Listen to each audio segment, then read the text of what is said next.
All right, welcome everyone to the inaugural Relationship Refresh webinar. My name is Annalise Alexander and I'm the manager of the Marriage and Relationship Education program at Catholic Care.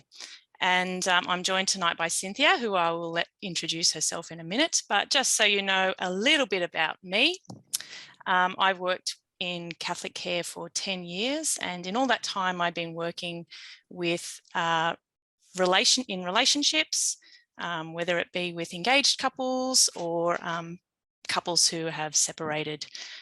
So I've been doing that for 10 years now, so hopefully I can give you a little bit of wisdom about how to have a lovely, successful, happy relationship. And I'll let Cynthia introduce herself as well. Hello, everyone. Good evening. It's wonderful to have you all join us here today.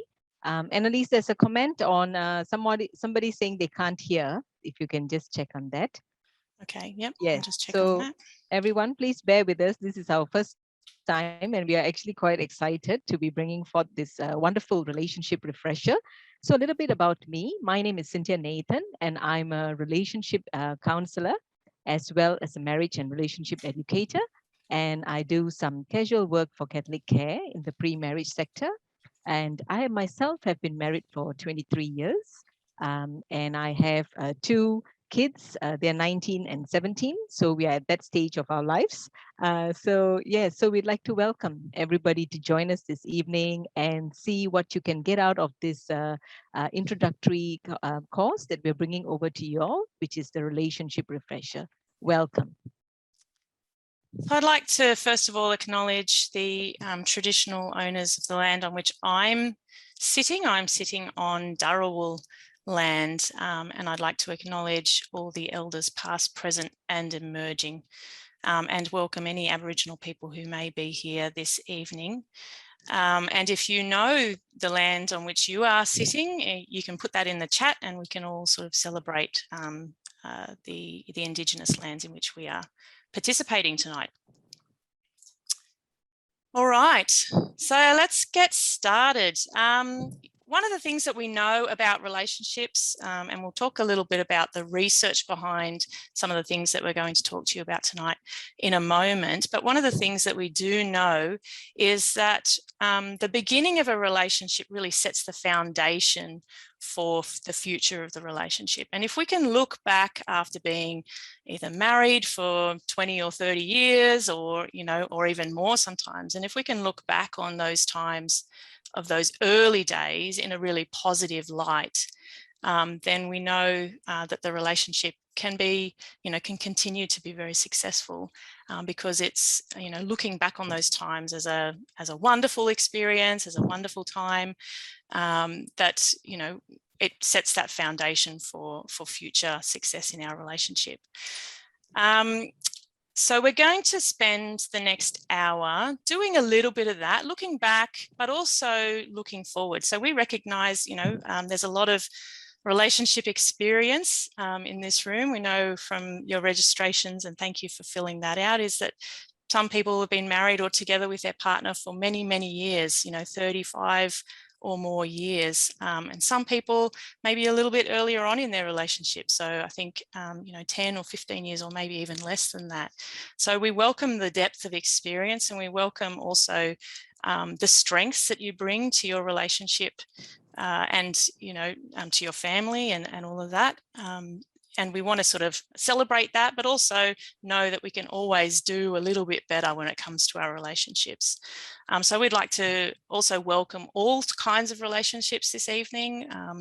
We know that many of you who've registered are married, but some of you may just be discerning whether to get married, or maybe you're engaged, or maybe you're just living with your partner. And we would just like to acknowledge all of those kinds of relationships.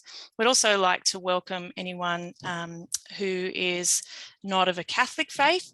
So we come from Catholic Care and we've put a little bit of scripture and just a little prayer at the end, but we want to welcome you and make you feel welcome if that's not your tradition. And so to use those opportunities just to reflect on your own relationship or, the positive vibes that you'd like to bring to your relationship. Okay, so speaking of that, one of the scripture passages that often gets used in wedding ceremonies is this one. And so they are no longer two, but one flesh. Therefore, what God has joined together, let no man or woman separate. And, you know, we really like to celebrate, you know, long-term relationships and the bringing in of, you know, maybe a faith tradition or just the bringing together of two people and the huge commitment and the huge benefits to our lives that brings to each other. And if we're able to stick it out and if we're able to really put the effort into these relationships, that such good things can come out of it. So weddings, you know, it's been, so I just celebrated my 15th wedding anniversary this year. And as I was doing, you know, celebrating that with my husband, I was thinking about those vows that we take. You know, in the Catholic tradition, we use these particular vows. Maybe you had different kinds of vows, or if you're just sort of committed in a committed relationship, maybe you just had a private sort of recognition of the kind of commitment that you're making. But when you go to a Catholic wedding, these are the words that are said. So it would be I take you to be my wife or my husband. I promise to be true to you in good times and in bad, in sickness and in health. I will love you and honor you all the days of my life. And I don't know about you, but when I go to a wedding and I'm sitting there next to my husband, I often listen very closely to those words because it reminds me of the commitment that I made when I stood in front of, you know, the congregation and the church and all my friends and family about the commitment that I made to him and the commitment that he made to me. And I ask myself, am I fulfilling that vow? You know, am I actually fulfilling it? Am I true to him in good times and in bad, and in sickness and in health? And oftentimes, you know, we use those words in sickness and in health, especially when one of us is either very, very unwell. It's usually when someone is really unwell. But, you know, just a reminder, when we look at these vows, this is the commitment that we've made to each other with all its struggles and all its joys. Yeah. So the next question is, why work on your relationship? Yeah. So there's several reasons to it. So let's just start with God, because God saw so much value in the love between husband and wife that he elevated marriage to a sacramental level. Therefore, this relationship then becomes our responsibility. We need to invest some time to nurture and give attention to our marriages, because ultimately God's divine plan for our marriage was to help us grow in love daily and for our love to expand beyond ourselves and to others. And we are also aware, and you will be notified in this program, that no marriage is perfect, right? And we believe only God is perfect. We are here to aim just for good enough. But how do we do this, right? So if we were to look at current times that we are living in, for example, this past 20 months in our world today, and we can see that whatever is happening around us has certainly, played a number on our marriages. So more and more couples come in for counseling, and I hear this coming out all the time when they say that they feel an emotional distance with each other, even though they have been locked down together, managing work and home, and especially homeschooling their children as well, and they still feel the disconnect and an emotional distance. Also in relationships, we are aware, for those of us who have been married a certain number of years, that we will go through various cycles and stages, and each one of those transitions can pose a variety of challenges for us, in which we would need some support for, because we were never designed to do this alone, right? So this program, the Relationship Refresher, will provide a wonderful opportunity for couples such as yourself to stop and take stock of how far we have come in our marriage and what other plans or goals that we may have that we wish to achieve in this life together. And then let's look at the new year, 2022, presenting a new season, a new phase of our lives and in marriage, and hopefully a better future with new visions and our couple dreams moving forward, right? And be it the course is designed in such a way, taking a good marriage to a greater level, or even a conflicted one for some better outcomes. So wherever you are at in your stage and age of your marriage, this program is going to help you both learn how to connect better and to reap the best from all that your relationship has to offer, and discover how your relationship is actually the best gift that you can give your children, right? So, whatever you decide, we want to assure you that you are not alone on this journey, and that all marriages, including mine, are a work in progress. We are never done. So, just come in, be willing to learn and grow, adapt and adjust together on this journey, whilst realizing that God is our only constant in life. Yeah, so we welcome everyone. So for the next couple of minutes, we would like to encourage you lovely couples out there, if possible, to look for a wedding photo of yourselves or any photo that you might have of your early dating days, and just bring it forward so that you can reminisce on it for a while. Some couples have some photos on their iPhones or their mobile phones that could be a good way of searching up these photos as well. So we'll give you a few minutes to look for that. That's right. So we're actually asking you to get up off your chair and go and find your wedding photos if you know where they are. Maybe you don't know where they are. Maybe you need to really dig around and find them, and just take a moment to find those photos so that we can reflect on that, the joy of that day, no matter how long ago it was. So we'll just give you a little bit of time. We'll just sit here and listen to this lovely music and have a little chat about, I suppose, that wedding day. I still remember my wedding day. Do you remember your wedding day, Cynthia? Yes, I do. Yeah. It's one of those days, isn't it, that you just never forget. Never forget. That's right. Never forget your wedding day. Or even you don't really forget your very early dating days either, do we? True, it's, true. You know, the joy of meeting somebody who who you think it could be the one, or who you could spend your life with, and it's just such a incredible time. Yes, yeah, very absolutely. True. So okay, maybe you've come back with your wedding photos. I'd be able to find them pretty quickly. I know exactly where they are. I actually have one. You can't see, it's a bit blurry, but I do have, this is a wedding photo. You can't see it.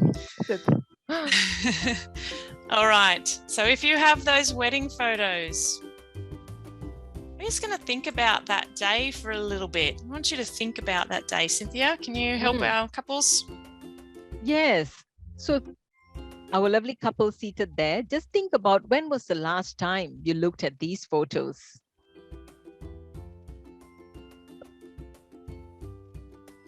That's right. And also, how were you feeling on your wedding day or your early relationship? Mm-hmm. It can be a very emotional time, can't it? Yes. So many things come to play on that day. Mm-hmm. Speaking of which, what went well on that day for you, and even in the early days? Yes, sometimes things can go very well. Some things, like the flowers turned out beautiful, or the reception area looked amazing. Mm-hmm. But sometimes things go wrong too, don't they, Cynthia? Yes, they certainly do. Sometimes I remember what went wrong on my wedding day. Yeah, what went wrong on your wedding day? At the dinner reception, the rice didn't come to the table, but all the other dishes had arrived. So people were waiting. They couldn't get started without the rice. Of course, it's very Asian. My wedding was in Malaysia. Oh. Yes. I can't remember exactly what went wrong. I'm sure something did go wrong on my wedding day. I'm sure it did.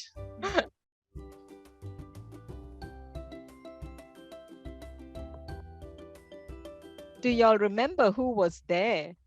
And are they still a part of your life?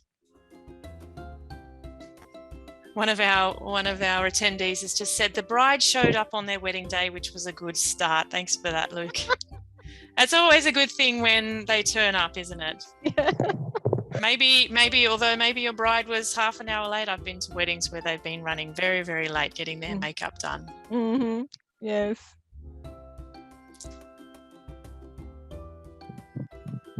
And the last one's a really, really big one. What kind of life were you longing for with your partner? You know, maybe on that wedding day you had a vision of what your life would be like, but maybe in the early days when you realized this was someone that you wanted to commit your life to, what kind of life did you envisage at that time? You know, did you see children in your life? Did you think that you would, you know, move overseas or stay in Australia, or you know, what kind of careers did you think they were going to have? So I know I got married very, very young, and the kind of work that my husband and I were doing then is very, very different to the work that we're doing now. And so it's you just never know what life is going to throw at you. And when you're getting married and you're so either young or thinking what a wonderful life it's going to be, it's never quite the fairy tale ending that we expect. It's a lot of hard work, isn't it? Yes, exactly right. Yes. So if you've had any reflections on some of those questions, you can put that in the chat and we'll come back to that in a little bit. All right. So maybe when you were looking at your wedding photos, you were looking at some of the people who were there on the day, particularly your family. So, I mean, friends come and go. So there may be some friends that you invited to your wedding who are no longer a part of your life. But, you know, family, they're always there, and they're always going to continue to be part of your life so long as they're still with us. And so, you know, and family has such a big influence on your relationship, on the way that you do family life even. And so our family influences us so much. So we're going to have a little bit of a reflection tonight about some of the ways that our family influences our family, our relationship, the way that we parent, and some of the dynamics in relation to that. And I know when people were registering, some of you were very interested in family dynamics. So we're going to do that tonight. So we're going to look at two areas of family functioning, and these are flexibility in family functioning and closeness in family functioning. So when it comes to flexibility, we want you to think about what your family life was like growing up. I don't want you to think about what your family is like now. If you still have the family that you grew up with, they may be very different to how you grew up, your experience of growing up with them was when you were young. And the reason I want you to think about that experience of growing up with your family is because it has such a profound impact on how we see the world and how we see relationships and how we see marriage and parenting and so on and so forth. And so those first 12 years or so impact on how we do things and how we see things. And so we get people to reflect on that period in their life. So that's the period I want you to think about. So when you were growing up, what was leadership like, for example? You know, was there one person who made all the decisions, and we would call that authoritarian? Or was it democratic, where lots of people could include their thoughts and their perspectives, and then there was a bit of a vote? Or was it a bit erratic, you know, whereas one person was the leadership one day and another person was the leader the next day, and you kind of didn't know who to look to? So on that continuum, where did your family sit? And if you're sitting next to your partner right now, maybe ask them what their family was like. Was it authoritarian? Was it democratic? Or was it erratic? And maybe they're the same, and maybe they were different. Another area of flexibility is discipline. How were you disciplined when you were a young child? Was it you know, lots of laws and lots of order and very strict in that sense? Or did you feel like discipline was fair, that, you know, it was reasonable and you kind of understood what was happening and why it was happening? Or did you have really, really ineffective discipline where, you know, your parents would say, you know, if you do that, this will happen, and that never happened, you know?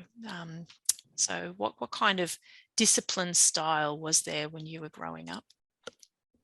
And was it similar or different, again, to your partners? And could you negotiate around rules and consequences? Was there flexibility in that? Was there no flexibility? Was there no negotiation whatsoever around rules and consequences? So if there was a rule, there was just one person who dictated what that rule and what that consequence was? Or was it sometimes, occasionally, you could negotiate rules and consequences? Or was rules and consequences endlessly negotiated? And again, is that similar or different to the way that your partner experienced growing up? And what were roles like in your family? So was it strict and fixed? So mum stayed at home and looked after the kids and did all the childcare and all the housework, and dad went out and worked and you know, brought them money home and then got to sit down and you know, read the paper or watch TV or whatever? Or was there shared family roles and it was adaptable? So if, you know, was mum and dad working, and so therefore dad sometimes had to jump in and do the cooking, and sometimes mum had to do that? Or was it constantly shifting where, you know, as a child, you never knew who was doing what and how and when? And again, was that similar or different to how your partner grew up? And what were family rules like? Were they fixed and enforced? Were they flexible, or were they inconsistent? Yeah. And again, was that similar or different? And the reason we're thinking about this in relation to our partnership with our spouse or with our partner is that these things impact on parenting, you know, how we then approach parenting, you know. So if you had a very flexible family where rules were flexible and negotiation was possible, then your approach to that would be the same. Your approach to parenting would be the same, where things can be flexible and things can be negotiated. Whereas if your partner grew up from a family where there was little flexibility, where things were, you know, fixed or strict, or there was no negotiation, then they may have approached parenting, or they're approaching parenting in that way. And that can cause conflict, that can cause tension in the relationship. But it's not just parenting, it's also how you are as a couple. So, you know, if one person is more authoritarian and says this is the way things are supposed to be, and one of you is more flexible, then it's about, you know, how do each of you approach the rules in the relationship? You know, because we have rules around relationship and as well, not just in parenting, but also how we relate to each other and how we engage as a couple. So these different styles can have an impact on the way that we do our relationship. Yeah. Cynthia, did you want to do this one? Yeah. So how close the closeness is considered the bond that families share with each other. So, and as what Annalise had mentioned, all our families do family differently. We can be from the same religion, race, and culture, but there would be varying degrees in the way we do family. So, for example, on the closeness, you know, we talk about the emotional bonds. Did we have that someone to go to when we needed to talk about something? Or was that emotional space, not provided for? So it's very disconnected. Or did you have some level of closeness, or was it too close and too fused that, you know, everything had to be shared and, you know, you didn't have that sort of privacy? So emotional bonds are different in every family. And that also carries through in our marriage, because we may be from a family that, you know, we were open to talking about emotions, but our partner may not come from that background.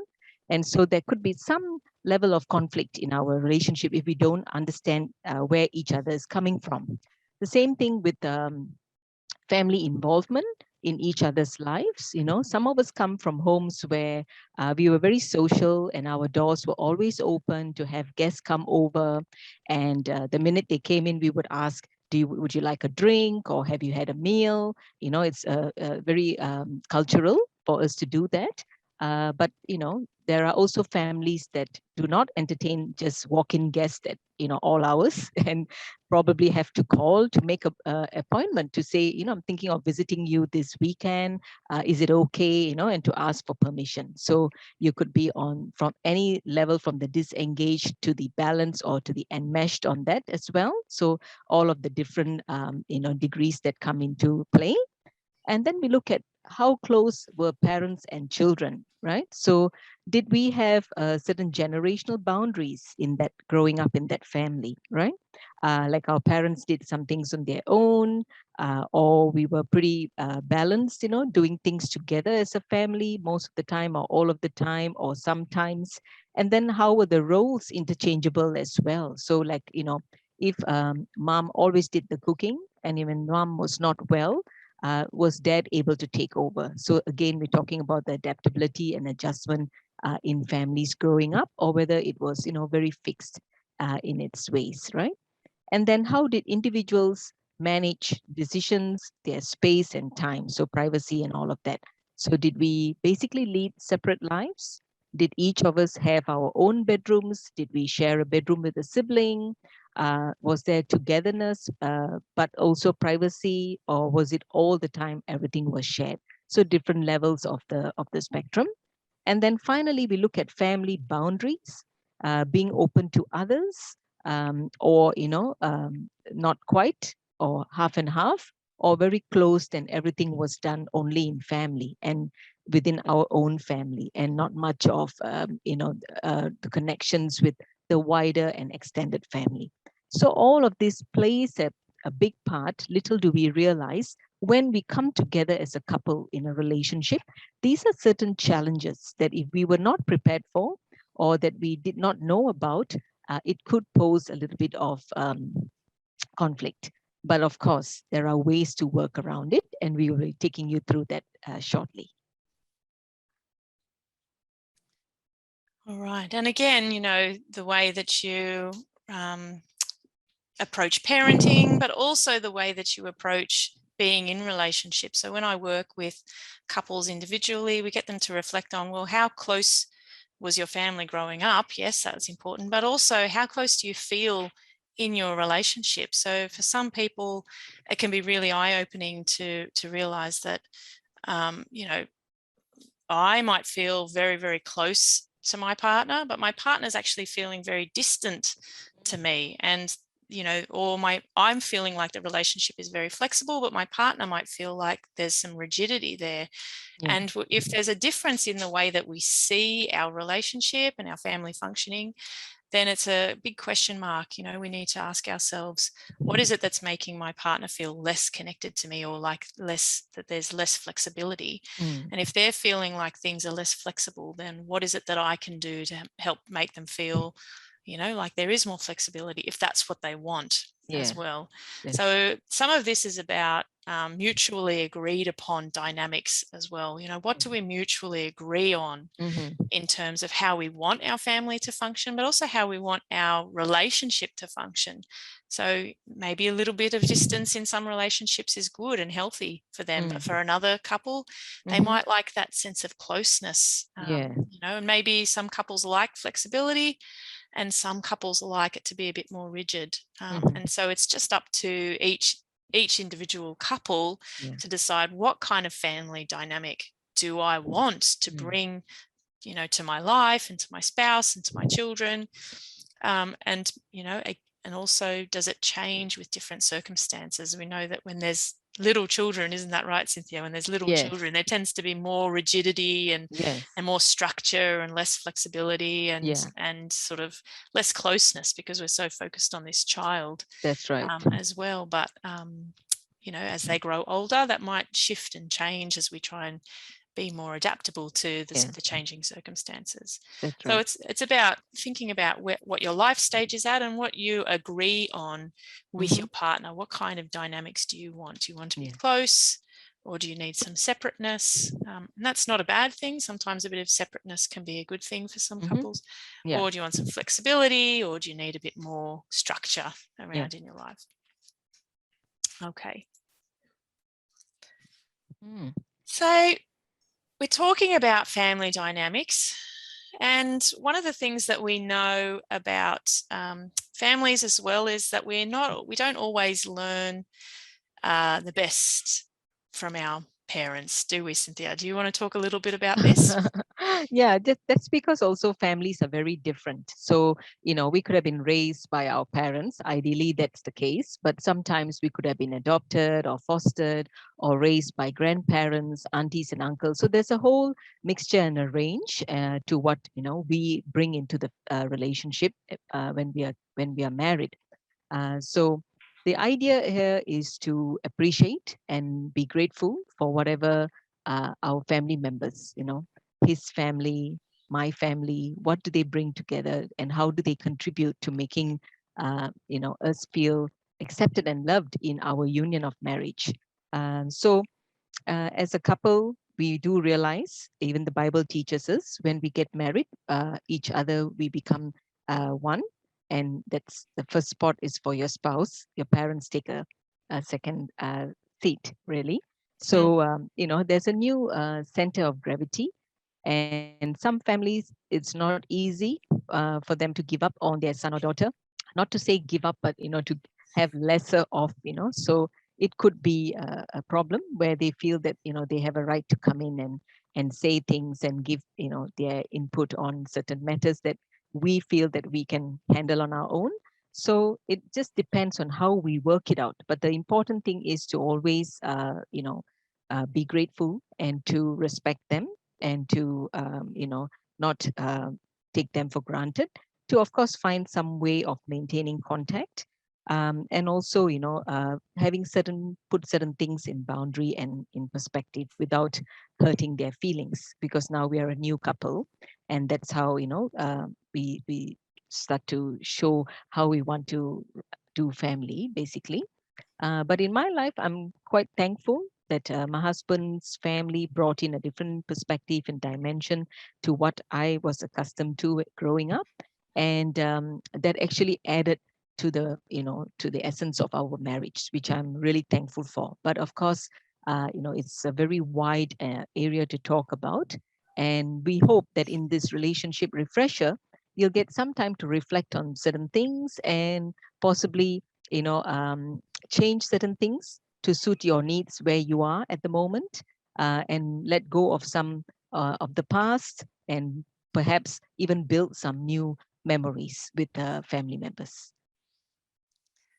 So just take a moment. I want you to think about what has his, so we're sort of picking agenda here, what is his family contributed to your life and your relationship? As Cynthia said, sometimes it's been a positive thing and sometimes it hasn't been so positive, but how has that experience of his growing up impacted on you and your life together? So just take a moment. I'll put my music back on and you can have a little chat, turn to your partner and talk about what has been the impact of his family and his growing up experience been on your relationship.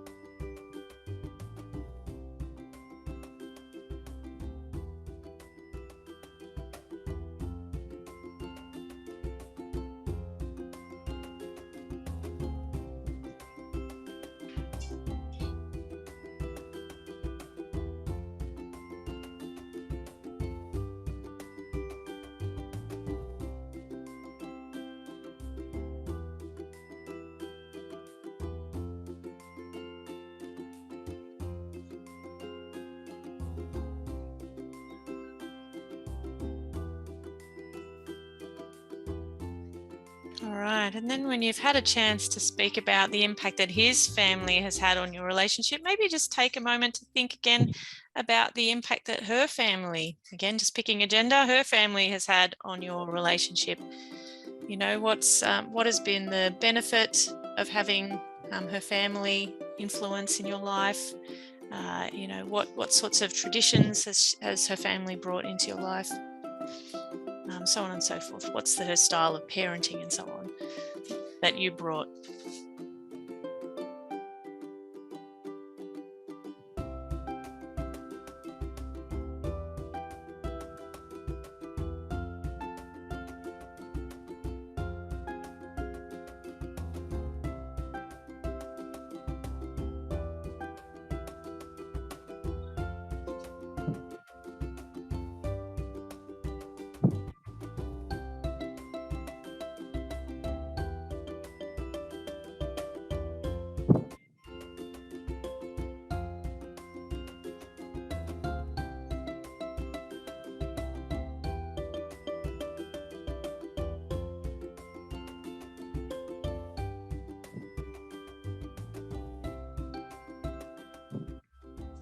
All right.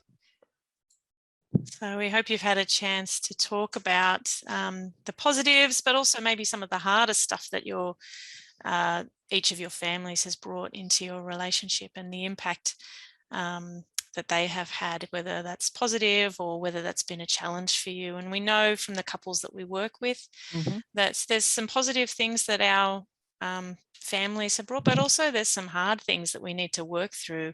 Yes. Maybe some behaviors or learnt behaviors that we sort of were modeled when we were growing up, that we really needed to work hard at turning around. And if some of those things are getting in the way, for you, we do encourage you to get, you know, to speak to either a counsellor or again, you can attend the rest of these sessions to get a better understanding about how those behaviours are impacting on your relationship, and how to, I suppose, turn them around so that you can have a healthier family dynamic than what you grew up with.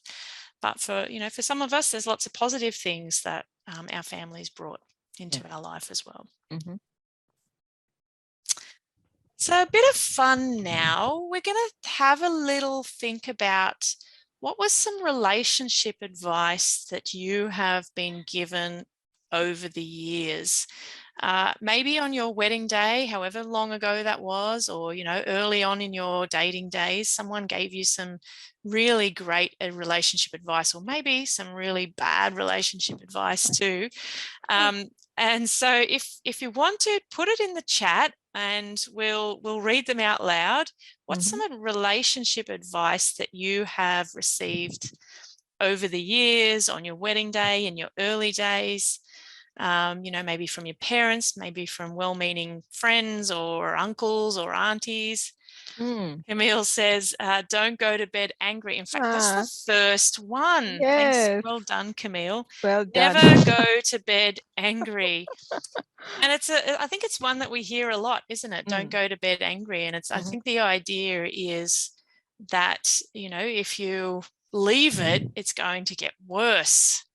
That's kind of the idea, you know, that we'll be tossing and turning and we'll feel really cranky. I mean, it's an interesting one from someone who works with couples.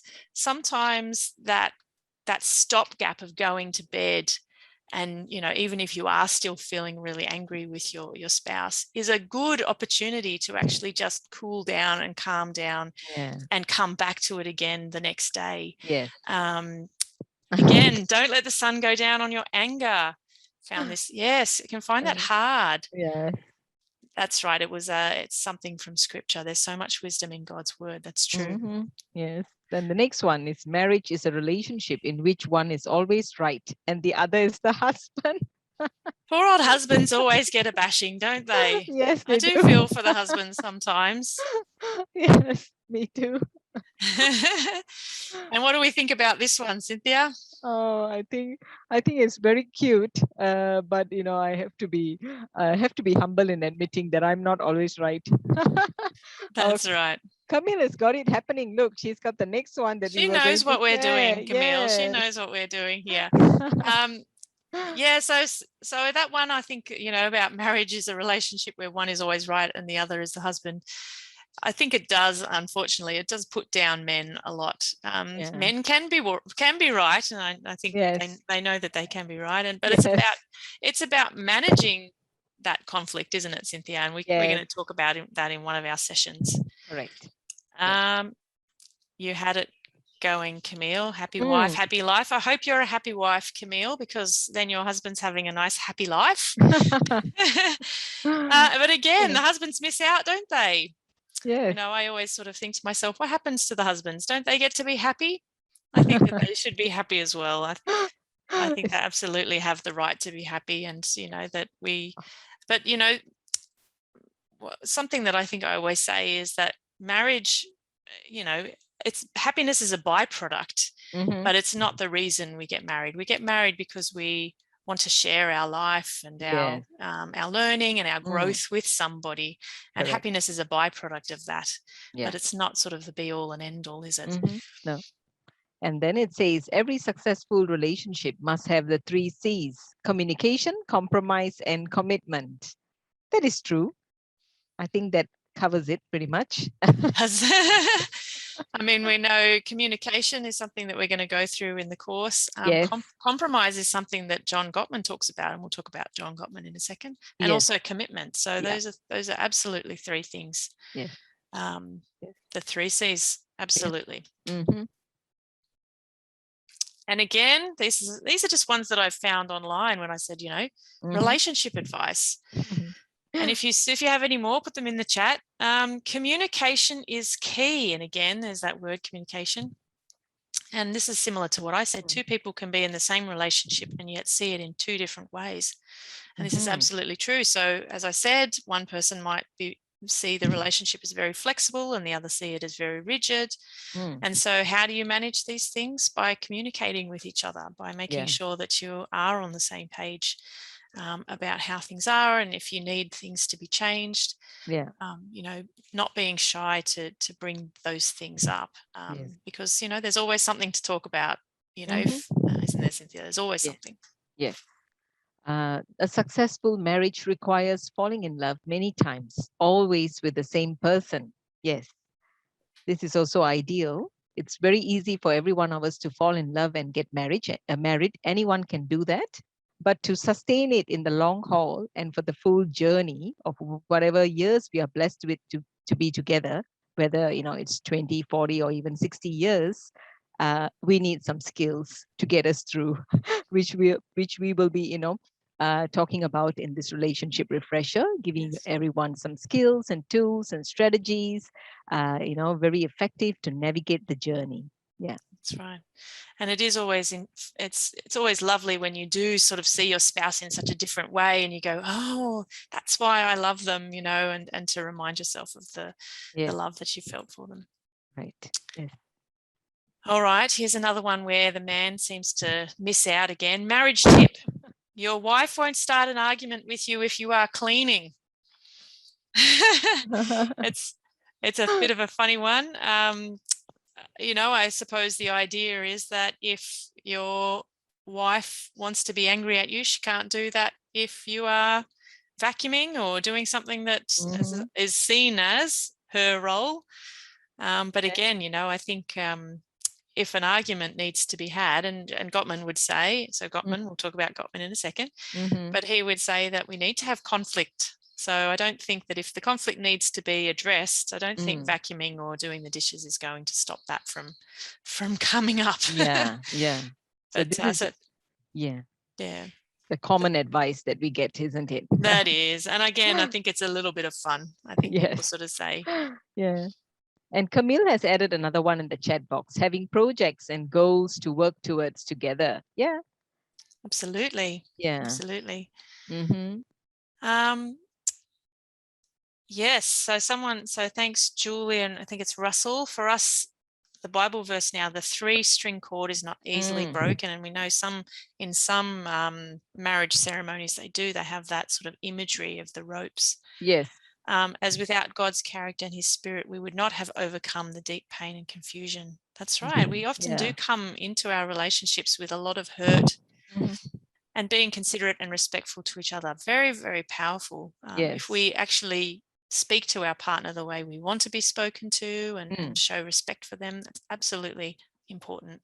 Yes. To be able to overcome difficulties and challenges. Yeah. The next one says your marriage is your most important relationship.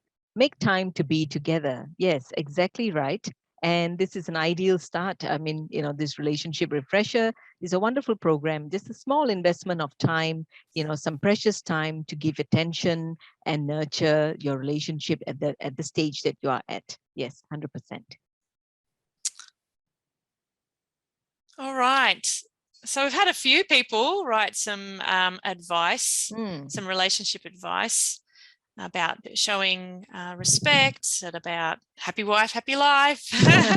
If you could give some advice, if you had a young adult son or daughter, or if you had a friend and they were about to embark on this, amazing experience called marriage, or commitment to someone for the rest of their lives, or what would you say to them? What advice would you give to them? For me, I think it would be to continually invest in your relationship with time, but also to really work on how you communicate with each other. Those would be the two things that I would say, because investing in time and communicating, everything can be sort of addressed and solved and managed with good communication skills. That's right. What about you, Cynthia? What would you say? Oh, for me, because it's such a rising endemic in our country, domestic violence. So my focus is always with my couples. I try to tell them to teach them skills to maintain the respect for each other. Yeah, and never to take the relationship for granted. Yes, some good advice. If anyone else has some good advice, just put that in the chat for us. One of the things about advice is, how confident would you be in that advice? I mean, Cynthia and I, we work with couples a lot. Yes. We've read lots and lots of books. We have worked with couples who've either been doing very, very well, or have had all sorts of struggles in their relationship. So we kind of know, in some sense, what kind of advice we might give people. But how confident would you be in the advice that you have to give to a young couple, or to your friends? Yeah, so communication, thank you. Learn, studying counseling, absolutely. Counseling is such an important skill. If you're not receiving it, if you're the counselor, doesn't it give you such amazing skills to work with your relationship? Yeah. And then modeling that with your children is a really important thing too. Yes. So how confident would you be in the advice that you could give? The course that we've put together are based on these Gottman's 7 principles. Cynthia, did you want to talk a bit about Gottman? Yes. So John Gottman is a well-known world researcher on relationships, and this is his book, The 7 Principles of Making Marriage Work, which is a New York Times bestseller.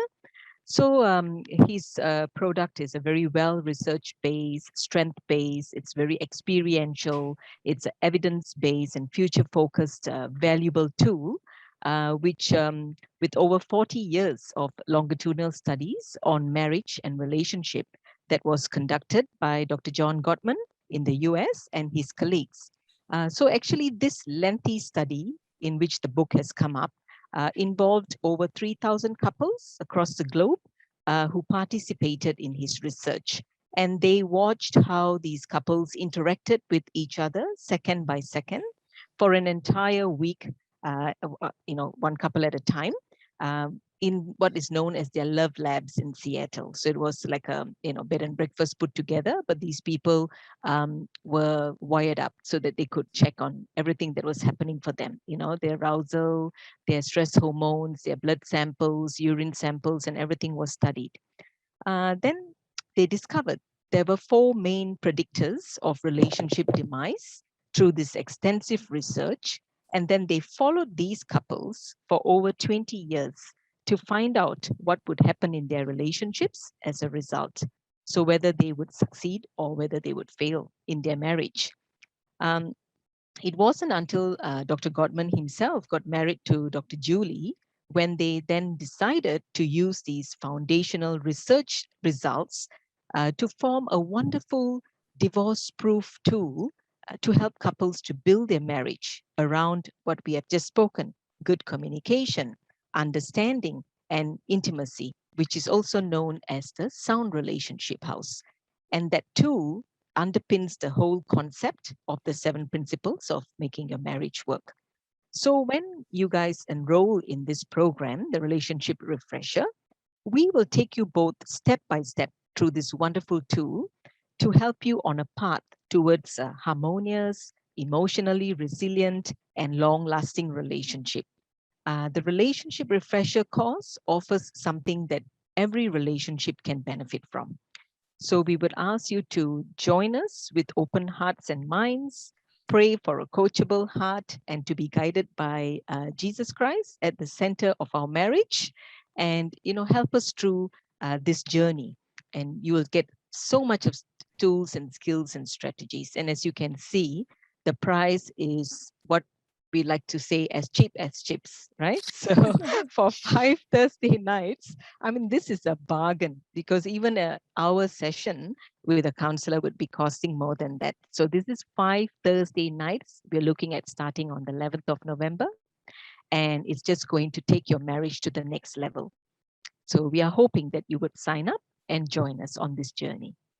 Thank you. And the wonderful Cynthia is going to be the facilitator of these groups, or this group. And this is the inaugural Relationship Refresh course. And so you would be absolutely welcome to come and participate in this. And, I think your feedback on how you find the course would be an amazing gift to us as well, that we could then hopefully bless other couples with the kind of work that we're doing. But what are we going to cover, just so you know? Yeah. So in session 1, we're going to look at what we call firm foundations, and this is about connecting with our spouse and emotional attunement as well. So how do we actually build those foundational attachments to our spouse, and what are the skills that we need in order to do that? So how do we communicate with them effectively? How do we make sure that they are feeling loved and appreciated, and all of those sorts of things? And that builds the connection and the emotional attunement that we have to our spouse. So that'll be on session 1. And session 2, we'll be looking at turning towards, which is also known as bidding. And it's another part of the Sound Relationship House, which is the wonderful tool. And we will be taking you through the program. You will come to realize these simple, small little things that in fleeting moments of your life as a couple, what they can do and how they can bring about a huge difference in your marital relationship. And it has come as a big surprise with many couples that I have worked with. So this level of the house will certainly help you to create a particular awareness, and you will definitely get some aha moments, and the way that you see your marriage from this point moving forward in love, life, and beyond. So again, let me remind you all, the lovely couples out there, to in keeping with this theme of the 7 principles concept, everything that you are about to learn and discover in the relationship refresher, and then you will choose to put to practice if that's your decision. It's going to be very intentional on your part, but we promise that it would be simple. It's not going to cost you any extra money, and the motto here is small things often, because we know Rome wasn't built in a day, right? So don't forget to enroll and find out what each level of this program, the Relationship Refresher, has to offer your marriage. And we will just be so honored to take you through it. All right, so that'll be session 2, although I think you've covered some of the other ones there. Session 3 is about sexuality and intimacy. So we know that, sex and sexuality is what sort of separates a marriage relationship from all other kinds of relationships. And that kind of intimacy means that we need to be able to talk about these things with our spouse and find out ways to make sure that we're feeling physically, emotionally, and spiritually connected to our spouse through the way that we physically express our love with them. So we're going to go through that with you as well. And I know some of you did express a desire to talk about this aspect of relationships as well. Yeah. Yeah. And then with that also comes the safety in talking about those things. So fighting fair brings in this element of, if you haven't already found out, the biggest news of the day in any relationship is that conflicts are inevitable. All right. So we ourselves as humans, we can't eradicate conflict, but all we can do is best learn how to manage it. Right. So the John Gottman's extensive research indicates to us that 69% of every couple's problem is going to be perpetual, right? News flash, right? And therefore, only 31% is actually resolvable. So how and why does this happen?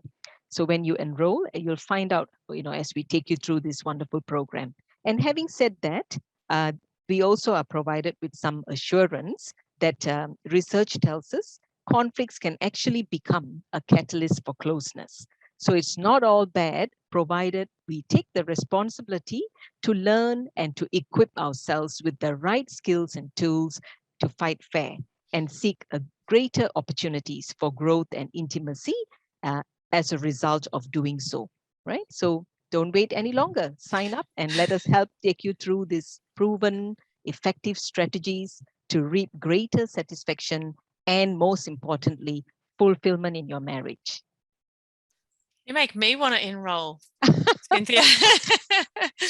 And the last one looks at the final levels of the house, and it's about shared meaning, rituals, and direction. And this is sort of the peak or the pinnacle of our relationships. Once we're able to get over the hurdle of managing our conflict effectively, we're able to sort of think clearly about what kind of life, what kind of family, what kind of values do we want to bring into the world. And so the final session will be looking at what are those common values that we bring into this relationship and into our family. And when people look at us as a couple, what do they say about us? Do they say, they're this kind of a couple, or they stand for that kind of an issue, so and also what kind of direction, what direction are you heading?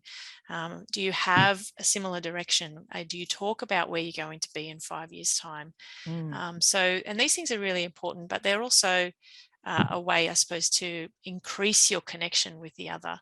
So if we have these intentional rituals and meaning, and we have an intentional direction together, then we feel more connected and we feel like we really are going on this journey of life together, not as an individual, but as a couple. Yes. We're just going to finish with a prayer. And again, if you're not Catholic, we just ask that, you take this opportunity to bring all your good wishes into the, to the world, into the universe, into your spouse. But for those of you who are Catholic, you can join us with this prayer. Dear God, you called us to faithful marriage to our spouse. On our wedding day, we placed our hopes and dreams in each other. Help to remind us of the commitment we made that day and the support we have from our friends, family, and from you. Help us to love each other more and more each day. Amen. And we welcome anyone who would like to join us at our relationship refresh start. As Cynthia said, it starts on the 11th of November. It's 5 Thursday nights. If you want to attend, I haven't got the number there, but it's 9509 1234 or 13 18 19, either of those numbers, if you say you'd like to enroll in the relationship refresh. And they will know what to do with you. So thank you so much for joining us this evening. I hope that you were able to get a little something out of what we were doing. But of course, we can only say so much in 1 hour. Relationships are such a big topic. So much to talk about and so much to learn. And if you are interested in learning much more, if this just gave you a bit of a taster, which is what it was intended to do, and to what you could learn and how it could benefit your relationship, we look forward to seeing you. Or Cynthia looks forward to seeing you on the 11th of November. Very happy and excited. Annalise, do you think you can put the number on the chat box so that people can copy it down? Yeah. The number to register? Yeah. Yep. So take advantage of this, our lovely couples. It's going to be a wonderful opportunity to, give some time, love, and attention to your marriage, and try to explore together, lifelong journey of loyalty and gratefulness. And you learn some meaningful actions that will honor your verbal exchange and revisit your commitment to each other.